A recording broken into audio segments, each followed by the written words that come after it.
Okay, so spoilers ahead for Hazbin Hotel Season 2, Episodes 5 and 6. If you're not interested in spoilers, scroll away, and we are going to start in 3, 2, 1. So today, I'm just going to be discussing my opinions on a couple of the songs that we see throughout Episodes 5 and 6. And first, we're going to discuss Bad With Us, which is a song sung by all the Overlords together, where they're basically discussing, like, what's Vox going to do next? Let's all team up with him. No notes here. I think it was really cool that the Hazbin Hotel team did decide to fit in, like, these different musical genres with, like, ZZ, it's kind of punk rock, and then we see that it's Western with these two overlords, and then we see it's opera with Maestro, and then with Zeshul, I could only categorize it as Baroque, and then with Carmilla, he tries to do, like, this Latin music, which kind of fails. The next song that we're going to be discussing is Vox Populi, which is supposed to be a duet between Vox and Lucifer. However, it's really more like part 1 where Lucifer sings and part 2 where Vox sings. I really thought it would have been more of an exchange where they're going back and forth in this duet. And of course, Lucifer does this whole show of power, how he's this fallen angel king of hell, but we also learn that his sin and the reason that he's in hell is his punishment is to be around sinners, and he's kind of just acting like the Watcher does in the Marvel Universe, where he can't really do anything to the sinners. And of course, throughout this entire season, we just see Vox twist everything that the Morning Stars and Hazbin Hotel staff are doing, and it's getting a little old. I'm gonna be skipping over Vox Dei because I don't really have many notes on it. It was short, it was sweet, it worked. I wasn't the biggest fan of it.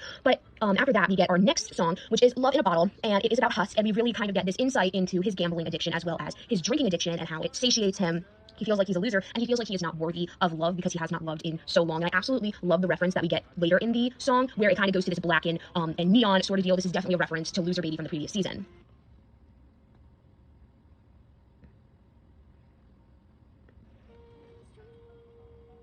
The next song that we're going to be discussing is Losing Streak, and basically Husk went to the bar, Angel pops up on stage, he has a spit take with his drink, and he's like, what is Angel Dust doing here? So we get to learn that Angel Dust wears many hats, one of them including doing drag. I absolutely love this song, very slow paced, slow tempo, and it just feels like he's singing directly to Husk, and just being like, you can fix your losing streak, and I just love what Blake Roman did with the singing here. Also, I don't know what particular song it is, but it really does sound very familiar, so anybody knows like the exact song that they kind of put this beat to, let me know. There's also a reference in this where we can see that he's holding some chips, like a poker chip in his hand, and where he basically said like, so we see that Angel's line with the poker chips is, you want to spend these chips on these rosy lips, and we do see that in Husk's song that he has a reference to poker chips when he says, need someone to hand your chips, go all in and abandon ship. And this is kind of just a reference between Husk's and Angel's song in the season. Lastly, even though it's a relatively short song, Easy between Maggie and Charlie is so cute, and I love how the animation team and the Hazbin Hotel team use like sheets/pillowcases, and then we see them turn into like these sparkly gorgeous dresses, and we get a little dance number between the two, and it's just so adorable.